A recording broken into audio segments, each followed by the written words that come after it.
श्री सूर्याय नमः। आज रविवार को आप सुनिए रविवार व्रत की कथा।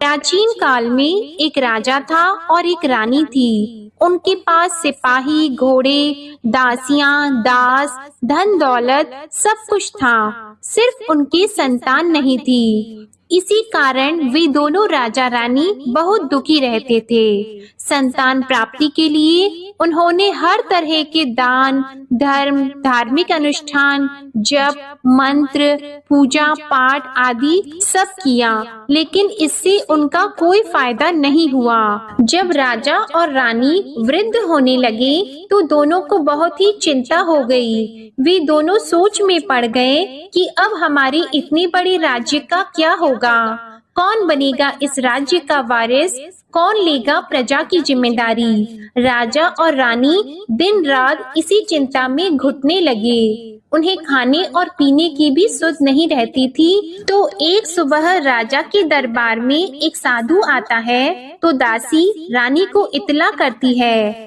तब वह दासी से कहती है, ये मेरा अंतिम दान धर्म है, इसके बाद मैं अपने हाथों से कोई दान धर्म नहीं करूंगी। रानी चावल भरा छाछ हाथ में लेकर बाहर आती है और साधु की झोली में भिक्षा डालने आगे बढ़ती है तो उसके चेहरे पर छाई उद्विग्नता साधु की दृष्टि में आती है। वह उससे पूछता है कि रानी साहिबा, आपको क्या हुआ है, आपको क्यों इतनी उदासी हो गई है। तब रानी साधु को सारी हकीकत बताती है और सिसकने लगती है। उस पर वह साधु कुछ पल गंभीर हो जाता है और कहता है कि चिंता मत करो रानी साहिबा, आपकी संतान की इच्छा पूरी हो जाएगी, आपकी कोख से एक पुत्र का जन्म होगा। मात्र वह 14 साल तक ही आप लोगों को मिलेगा, इसके आगे वह जीवित नहीं रह पाएगा।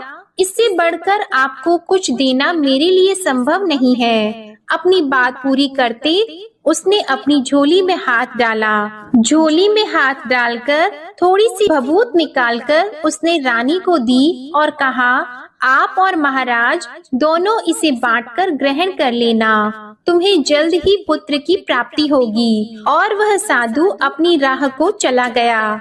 उसके जाने के बाद रानी सोचने लगी कि 14 साल तो 14 साल ही सही, उतने समय के लिए हमें पुत्र तो मिलेगा, यही काफी है। उतने साल तक मैं उसे जी जान से बड़ा करूंगी, उसे ढेर सारा प्यार और दुलार करूंगी, अपनी संतान की मुराद पूरी करूंगी। उस रात अपना सारा राज गाज खत्म करके राजा जब रानी के महल में गए तो रानी ने राजा को सारी बात बता दी और साधु की दी हुई भभूत राजा को दिखाकर बोली कि साधु महाराज ने ये भभूत हम दोनों को ग्रहण करने के लिए दी है। राजा बोले, इतना दान और धर्म किया, जप और तप किया, उसका कोई फल नहीं मिला, अब इस भभूत से हमें क्या संतान प्राप्त होगी। उस पर रानी बोली, जब इतना सब कुछ कर लिया तो अब ये भी सही, क्यों हम उस साधु के क्रोध को बुलावा दें। राजा को अब किसी बात पर विश्वास नहीं था, पर रानी को दुख ना पहुँचे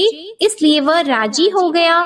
और राजा रानी दोनों नहाते धोते हैं, फिर अपने भगवान का नाम का स्मरण करते हैं, अपने पुरखों को स्मरण करते हैं और उस साधु महाराज का नाम स्मरण करके वह भभूत बांटकर दोनों खाते हैं। उसके बाद दोनों निश्चित होकर सो जाते हैं। तो कुछ दिन गुजर जाते हैं और साधु द्वारा कहे अनुसार रानी गर्भवती हो जाती है। उस पर राजा और रानी दोनों की खुशी गगन में नहीं समाती। राजा रानी से बोलते हैं, महारानी सचमुच साधु महाराज की कृपा हो गई। तो 9 महीने बाद रानी ने एक सुंदर पुत्र को जन्म दिया। राजा ने बड़ी धूमधाम से पुत्र का नामकरण किया। सारे राज्य में 8 दिन तक अनशन तर्पण रखा, उत्सव मनाया गया। आप पुत्र की कुंडली देखने के लिए राज्य के सबसे विद्वान पंडित जी को बुलाया गया। जो कुंडली देखकर पंडित जी बड़े चिंतित हो गए, कहने लगे, महाराज हमारा राजपुत्र सिर्फ 14 साल तक हमारे पास रहेगा। राजा को इस बात की भनक तो थी ही, रानी को भी साधु महाराज की बात याद थी। दोनों चुप रह जाते हैं। उसके बाद राजा और रानी बड़े प्यार से बेटे की परवरिश करते हैं, उसकी हर ख्वाहिश पूरी करते हैं और थोड़े समय के लिए ही सही भगवान ने संतान की अपनी मुराद पूरी कर ली। इससे वे समाधान मानते हैं। राजपुत्र दिन प्रतिदिन बड़ा होता है। जब वह 7 साल का हो जाता है तो राजा एक अच्छे गुरु की नियुक्ति करके उसे पढ़ाई लिखाई घुड़सवारी आदि 12 विद्याओं का शिक्षण देते हैं। जब वह सब शास्त्र विद्या में पारंगत हो जाता है और 12 साल की उम्र का हो जाता है, तब एक अच्छी सी राजकन्या खोजकर उसकी शादी करा देते हैं। तो 2 और साल बीत जाते हैं। बेटा 14 साल का हो जाता है। एक दिन राजपुत्र राजा से बोलता है, पिताजी, मैं अपना सारा राज्य घूमकर देखना चाहता हूँ। आज तक मैंने सिर्फ इस रजवाड़े के अतिरिक्त कुछ देखा नहीं है। बेटे की बात सुनकर राजा चिंतित हो जाते हैं, क्योंकि पुत्र को 14वां साल शुरू हुआ ही था। अब कोई अनहोनी होने का वक्त नजदीक आ पहुंचा था, लेकिन राजा यह सब बातें पुत्र को बता नहीं सकता था। राजा अपने चेहरे पर खुशी लाकर बेटे से कहता है कि हाँ, जरूर जाओ बेटा, तुम्हें अपना सारा राज्य घूमकर देखना चाहिए। कहाँ क्या है ये सब जानना चाहिए। कल मेरे बाद तुम ही को तो राजा बनना है। मात्र एक बात का ध्यान रखें, तुम जहाँ जा रहे हो, क्या कर रहे हो, ये बात अपनी पत्नी को नहीं बताना। पुत्र कहता है, ठीक है पिताजी, आपने जो कहा है मैं वैसा ही करूँगा। राजपुत्र दिन भर अपनी पत्नी के साथ रहता है, खुशियाँ मनाता है और रात को 12 बजे वह उठकर बाहर चला जाता है। फिर सुबह होने से पहले वापस अपने महल में आकर सो जाता है। ऐसा बहुत दिनों तक चलता रहा और पुत्र का 14वां साल खत्म होने में कुछ ही दिन बाकी रहे थे। इतने में उसकी पत्नी यानी छोटी रानी रात में जाग जाती है। वह देखती है कि बिस्तर पर राजपुत्र नहीं है। वह महल में सब जगह देखती है तो राजपुत्र कहीं भी नजर नहीं आते। तो वह क्या करती, किससे कहती? वह चुपचाप रहती है। फिर वह सुबह होने पर देखती है कि उसका पति अपनी जगह सोया हुआ है। वह पति से कुछ नहीं पूछती है, लेकिन दूसरी रात भी जब वैसा ही होता है, तीसरी और चौथी रात और कुछ दिनों तक ऐसा ही चलता रहता है, तब रानी बहुत ही चिंतित हो जाती है। उसके मन में ढेर सारे सवाल उठते हैं, लेकिन उसे पूछने में डर लगता है। शायद पति गुस्सा कर बैठे। सास ससुर से पूछने के बारे में सोचा तो उसकी कुल मर्यादा बीच में आ जाती थी। तो इस तरह वह मन ही मन घुटती रहती थी। इस हालत में उसे खाने पीने में दिलचस्पी नहीं होती थी। वह दुबली पतली हो जाती है। तो उस राज्य में फूल बेचने वाली एक बूढ़ी मालिन थी। वह हमेशा छोटी रानी को फूल देने उसके महल में आती थी। उस बुढ़िया का ध्यान छोटी रानी पर पड़ जाता है। वह उससे पूछती है, बेटी, तुम्हें किस बात का दुख है?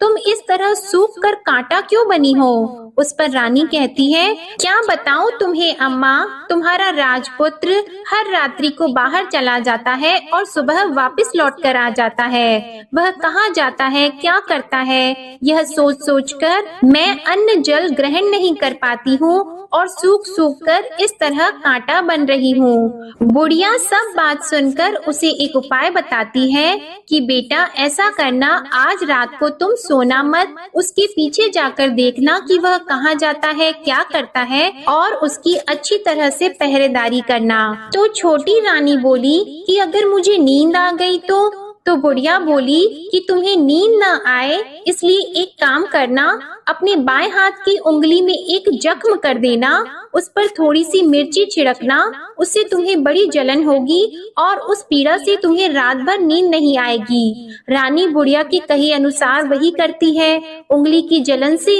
उसे बड़ी देर तक नींद नहीं आती, लेकिन बाद में वो सो जाती है। दूसरे दिन सुबह बुढ़िया फूल लेकर उसके महल में पहुंचती है और पूछती है, क्या हुआ बेटी, क्या तुम देख पाई कि पति कहाँ जाता है? रानी कहती है, नहीं अम्मा, पहले कुछ समय जलन के कारण मुझे नींद नहीं आई, पर कुछ देर के पश्चात मैं सो गई। बुढ़िया कहती है, कोई बात नहीं, आज तुम उंगली पर पहले से थोड़ा बड़ा जख्म करना और ज्यादा मिर्च लगाना।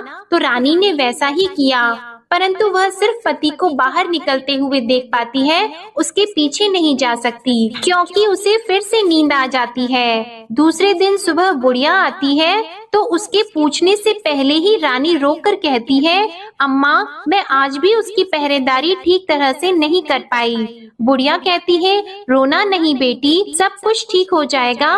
तुम आज रात जख्म और बड़ा करना और उस पर ज्यादा मिर्ची लगाना, और एक काम करना कि जब वह जाने के लिए निकलता है तब उसका रास्ता रोकना। बुढ़िया ने जैसा बताया रानी ने वैसा ही किया। आज रात उसे नींद नहीं आती है। पति जब रात को महल से निकलने के लिए चलने लगता है तो वह बुढ़िया ने जैसा बताया वैसे ही करती है। दौड़कर जाकर पति का रास्ता रोकती है और कहती है, कहाँ जा रहे हो, किससे मिलने जा रहे हो, मुझे बताओ। राजपुत्र उसे समझाने की बहुत कोशिश करता है। देखो, अगर मैंने तुम्हें यह बता दिया तो मैं तुम्हें दोबारा नहीं मिल पाऊंगा। रानी कहती है, कोई बात नहीं, ना मिल पाओ, लेकिन आप रात के समय कहाँ जाते हो यह मुझे बता दो। राजपुत्र निरुपाय हो जाता है। पत्नी की जिद के आगे उसकी एक नहीं चल पाती। ठीक उसी समय उसका 14वां साल खत्म हो रहा होता है, 15वां साल लगने वाला होता है। जो होता है वह हो जाने दो, यह सोचता है और कुछ चावल मंत्रों से सिद्ध करके पत्नी को देकर कहता है कि इन चावल के दानों को हाथ की मुट्ठी में पकड़ना। पहले दाएं हाथ में पकड़े चावल मेरे ऊपर फेंकना, मैं कौन हूँ तुम्हें पता चल जाएगा। बाद में बाएं हाथ में पकड़े चावल मेरे ऊपर फेंकना, मैं जैसा था तुम्हें मिल जाऊंगा। लेकिन यदि तुम बाएं हाथ के चावल मेरे ऊपर फेंकना भूल गई तो मैं तुम्हें कभी नहीं मिल पाऊंगा। रानी ने कहा, नहीं भूलूंगी। रानी बड़े आत्मविश्वास के साथ यह कहकर दाएं हाथ में पकड़े चावल पति के ऊपर फेंक देती है तो राजपुत्र एकदम एक विशाल घोड़ा बन जाता है। एकदम उम्दा सफेद गर्दन पर लंबी अयाल देखते देखते वह तेजी से दौड़ने लगता है। रानी उस घोड़े को एकदम भौचक्की होकर देखने लगती है और पति ने बाएं हाथ के चावल फेंकने की जो बात कही थी वह भूल जाती है। उसकी आंखों के सामने घोड़ा महल से बाहर निकलकर चला जाता है। घोड़ा जो महल से बाहर जाता है तो वापस नहीं आता। अब रानी को बड़ा पश्चाताप हुआ। वह स्वयं को कोसने लगती है, लेकिन अब उसका कोई फायदा नहीं होने वाला था। राजपुत्र अब वापस नहीं आने वाला था। सुबह होते ही महाराजा को सब बात पता चली। उन्हें बहुत दुख होता है। वे बिस्तर पकड़ते हैं और राह देखते हैं कि एक दिन उनका बेटा वापस आ जाए। इस तरह 1 महीना गुजरता है, 3 महीने गुजरते हैं, आखिर 6 महीने पूरे हो जाते हैं। राजपुत्र का कोई अता पता नहीं चलता। प्रधान राजपुत्र को ढूंढने के लिए राज्य के गांव-गांव सिपाही भेजता है, लेकिन उन्हें कोई सफलता नहीं मिलती। इधर रानी अपनी हठ के कारण पति गायब हो गया है, ये सोचकर स्वयं को मन ही मन कोसती है और प्रण लेती है कि कुछ भी करके पति को ढूंढ कर लाएगी और उसे वापस घर लेकर आएगी। एक दिन सुबह उठकर सास ससुर के महल में जाती है और कहती है कि मैं अपने पति की खोज में जा रही हूँ। महाराजा को और क्या चाहिए था, कुछ भी करके उनका बेटा उन्हें वापस मिलने चाहिए था। वे बहू को जाने की अनुमति देकर कहने लगे, बेटी तुम्हें जो चाहे वह करो, जहाँ जाना है वहाँ जाओ, लेकिन हमारे बेटे को वापस लेकर आओ। अब रानी अपना शाही भेष बदलकर एक सेठानी बन जाती है। कुछ दासियों को, कुछ नौकरों को साथ ले लेती है, कुछ सामान साथ ले लेती है और राज्य की सीमा पर जाकर वहाँ एक भोजनालय खोल देती है। वहाँ आने वाले सब यात्रियों को खाना मुफ्त में देने लगती है। मात्र एक शर्त रखी कि खाने वाले को उसकी देखी हुई कोई अजीब चीज उसकी मालकिन को यानी राजकन्या को बतानी पड़ेगी, तो वहाँ आने वाला हर नागरिक अपनी तरफ से मैंने ये देखा, मैंने वह देखा कहकर वहाँ से मुफ्त खाना खाकर जाता था। परंतु रानी को जो बात चाहिए थी वह अब तक नहीं मिली थी। ऐसे ही कुछ दिन बीत गए तो रानी के महल में फूल लेकर जाने वाली बुढ़िया के एक बेटा और बहू थे। उनका एक छोटा बेटा था, यानी बुढ़िया का एक पोता था। तो बेटा और बहू सुबह काम के लिए निकलते थे, तो पोते को संभालने की जिम्मेदारी बुढ़िया पर रहती थी। दिन भर पोते को संभालती थी। एक दिन बुढ़िया को पान खाने की आदत थी, तो पान लगाने के लिए चूना चाहिए था। वह उसे तैयार करने के लिए सीपी लेकर आई। इन सीपियों को भूनने के लिए गोबर के कंडे चाहिए थे। कंडे इकट्ठा करने के लिए वह बांस की टोकरी लेकर चरवाहे के मैदान में गई। वहाँ बहुत सारे कंडे थे। उन्हें जमा करते करते उसे घर आने में अंधेरा हो गया। इस ओर शाम होते ही काम से वापस आकर बेटा और बहू घर पहुँचे, तो देखा कि बच्चा घर पर अकेला है और रो रहा है। वे दोनों गुस्से से लाल पीले हो गए।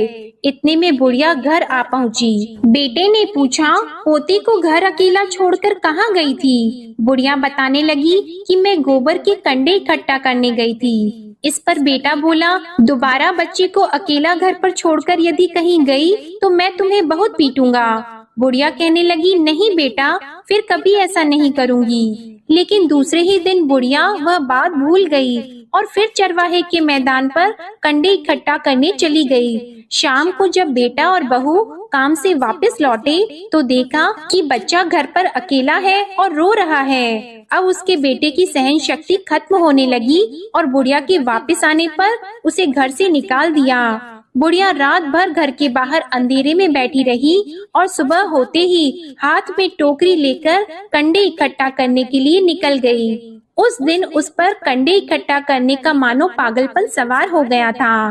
कंडे इकट्ठा करते करते जब अंधेरा हो गया, उसे मालूम ही नहीं चला।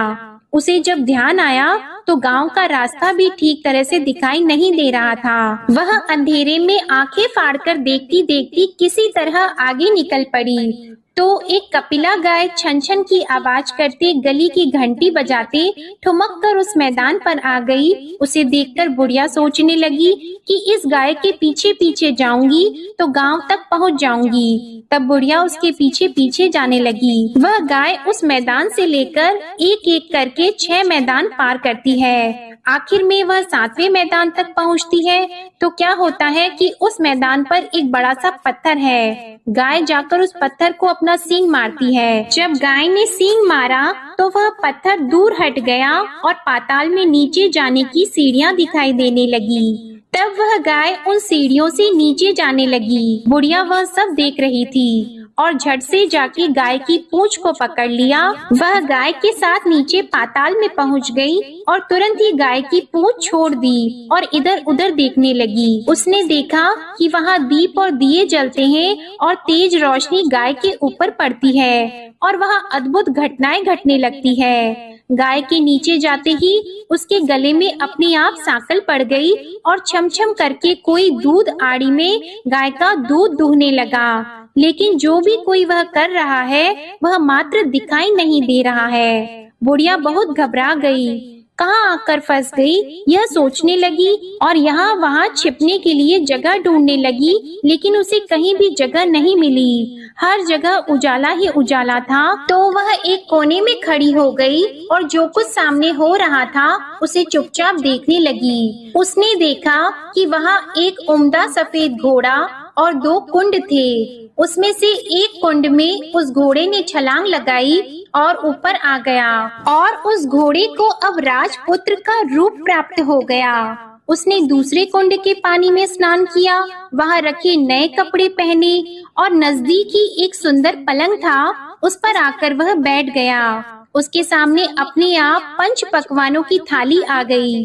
दूध की एक प्याली भी आ गई, 5 सुपारी आ गई। उसके सामने एक दिया जलता रहा और राजपुत्र ने खाना खाया, पानी पिया, 5 सुपारी खाई और बिस्तर पर लेट जाने से पहले सूर्य देव का स्मरण करके सामने जलते हुए दिए से पूछा, हे दीपंकर, मेरे माता पिता क्या कर रहे हैं? दिया बताने लगा, बेटे के शोक में डूबे हैं। राज कौन संभाल रहा है?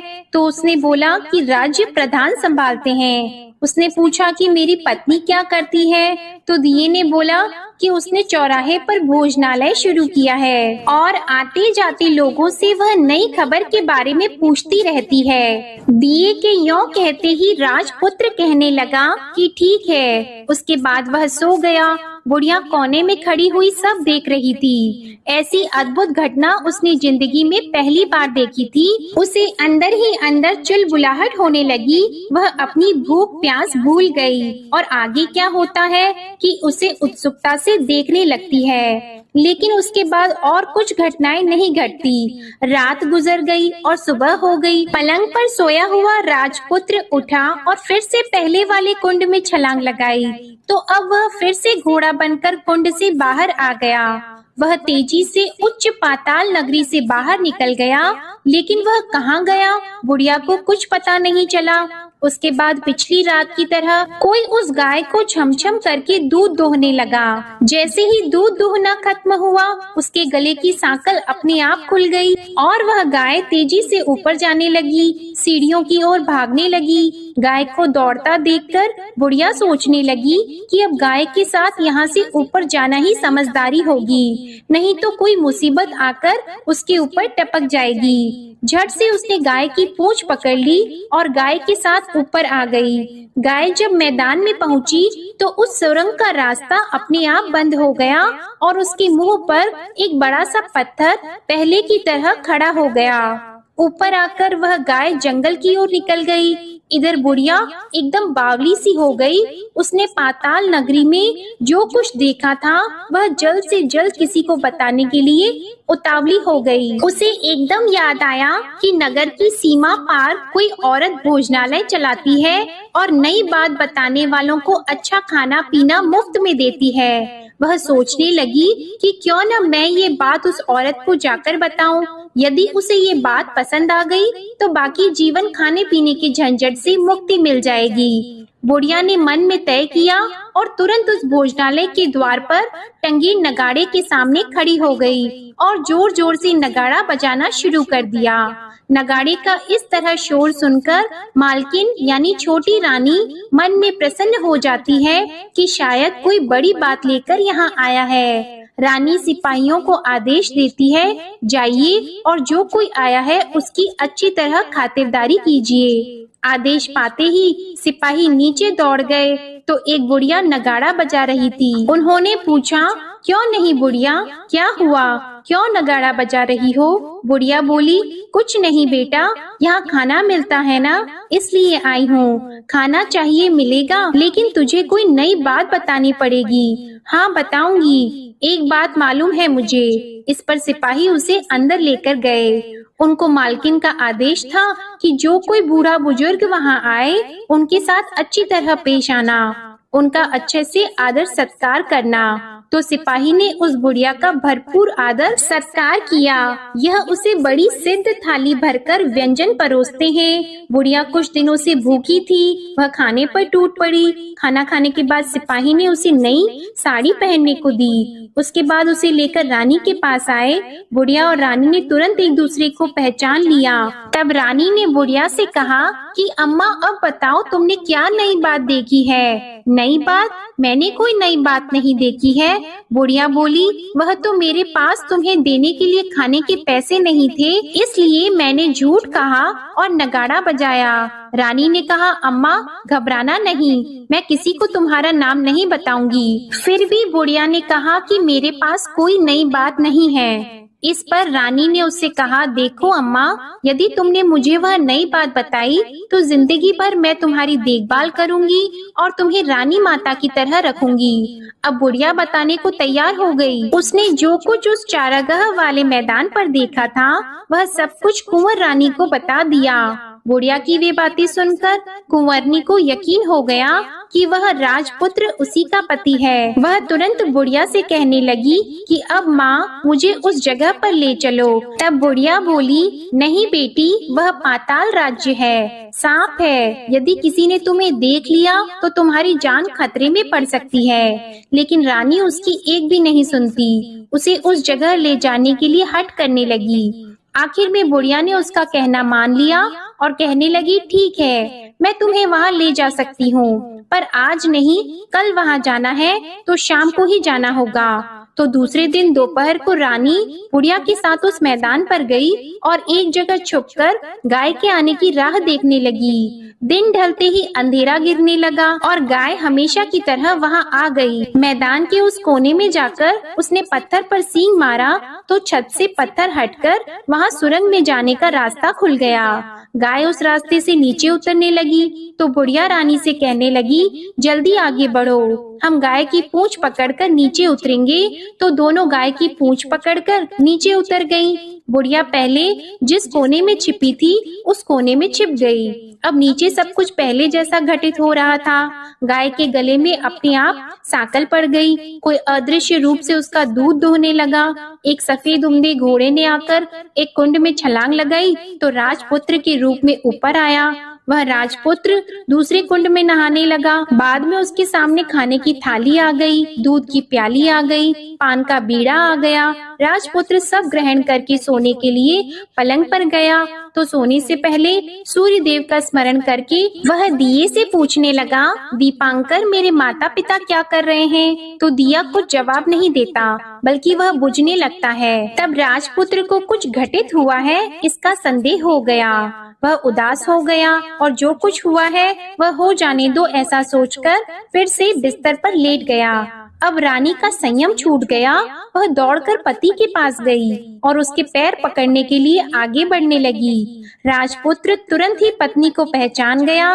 वह छत से पीछे हट गया और चिल्लाने लगा, नहीं नहीं, मुझे मत छूना, सर्वनाश हो जाएगा। रानी दोनों हाथ जोड़कर पति से अपनी भूल स्वीकार करने लगी। स्वामी, मुझसे भूल हो गई। मुझे आपसे नहीं पूछना चाहिए था कि आप रात को कहाँ जाते हो। मैं अपनी भूल स्वीकार करती हूँ। मुझे मेरी भूल की सजा मिल गई है। अब आप घर चलो। आपके वियोग में आपके माता पिता ने बिस्तर पकड़ लिया है। आपकी प्रजा भी बहुत दुखी है। उस पर राजपुत्र कहने लगा, वही तो एक बार तुम गलती कर बैठी हो, अब दोबारा मत करना, नहीं तो अब मैं तुम्हें जो दिख रहा हूँ वह अभी नहीं दिखूंगा। रानी अब विलाप करने लगी, जोर जोर से जमीन पर सिर पटकने लगी।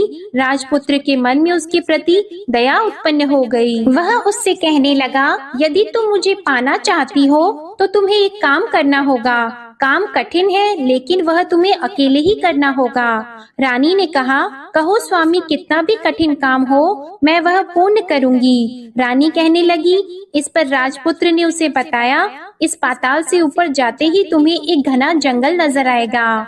ऐसे 6 जंगल पार करने के पश्चात तुम्हें एक 7वां जंगल मिलेगा। वह जंगल सबसे घना है। उस जंगल के बीचों बीच एक पीपल का पेड़ है। उसके आसपास की जगह पत्ते, फंदे, जटाएं आदि से ढक चुकी है।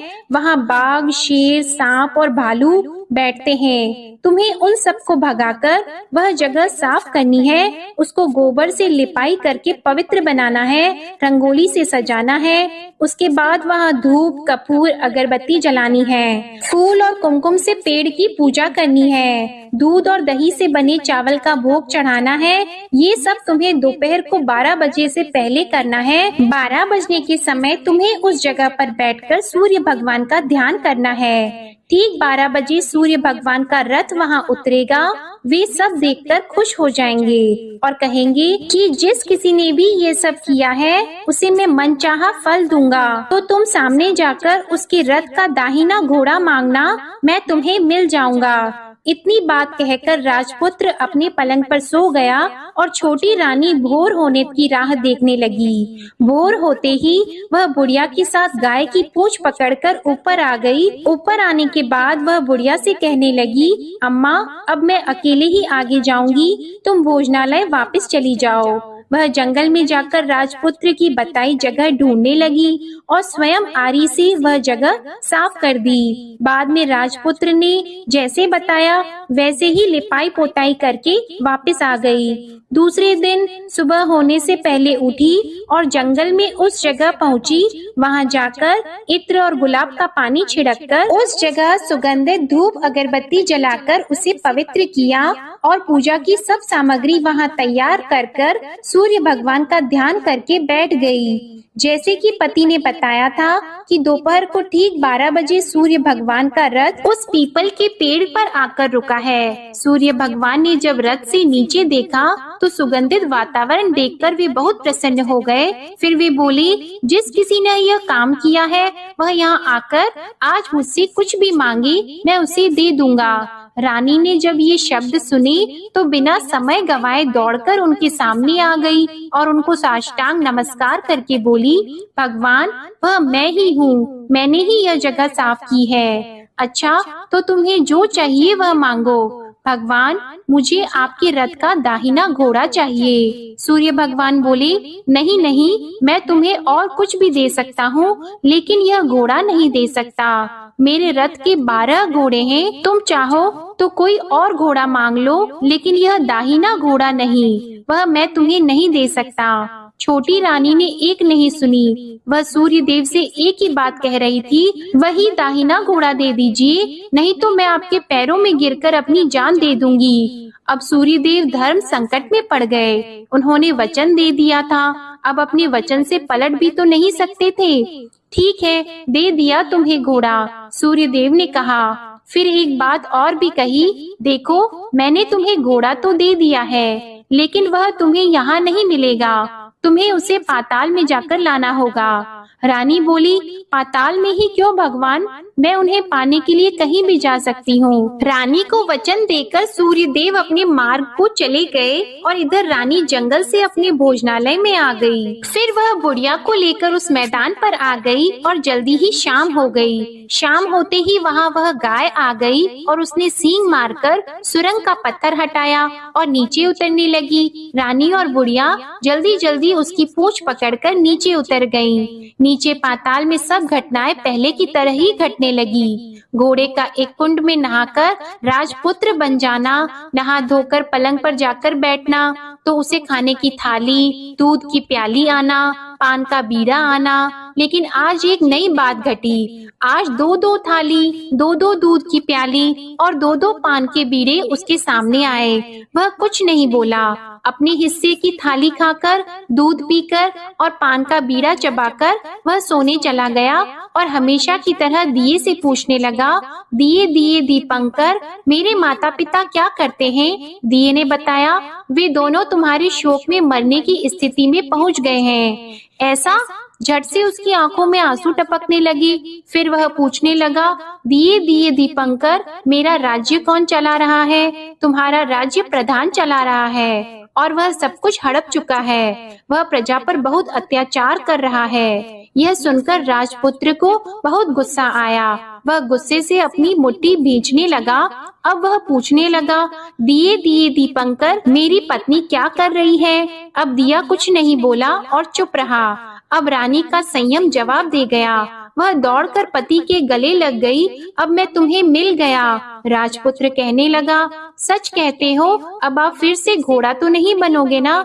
नहीं, दोबारा घोड़ा नहीं बनूंगा। तुमने जो इतने सारे कष्ट उठाए हैं मुझे पाने के लिए, इसलिए सूर्य देव ने मुझे सदा के लिए घोड़े के जन्म से मुक्त कर दिया है। राजपुत्र ने बड़े प्यार से कहा और उसे गले लगाया। उसके आंसू पोंछे और कुछ देर के पश्चात सुबह हो गई तो गाय की श्रृंखला टूटकर वह ऊपर भूलोक जाने लगी। रानी, राजपुत्र और बुढ़िया उसकी पूंछ पकड़कर ऊपर आ गए। ऊपर आने पर वे सीधे भोजनालय में पहुँचे। वहाँ का सब सामान लोगों में बांट दिया और उसको ताला लगाकर अपने राज्य में लौट आए। राजपुत्र वापस आता है और उसके तेवर देखकर प्रधान घबरा जाता है। राजपुत्र ने उसे बंदी बनाकर कैद खाने में डाल दिया और राज्य की बागडोर अपने हाथ में ले ली। उसके बाद वह अपने माता पिता को मिलने उनके महल में गया। तब राजपुत्र क्या देखता है कि उसके माता पिता उसके शोक में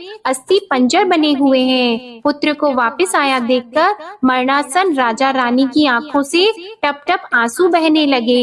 इन दोनों ने पुत्र को गले लगा लिया, उसे प्यार से सहलाया और इतना होने के बाद उनकी सेहत में एकदम सुधार आने लगा। वे अब बिस्तर से उठकर बैठ गए हैं, पुत्र को आशीर्वाद देने लगे हैं। राजपुत्र के आने की खबर तुरंत ही राज्य में फैल गई। प्रजा खुशी से फूली नहीं समाई। प्रजाजन राजमहल के सामने इकट्ठा हो गए।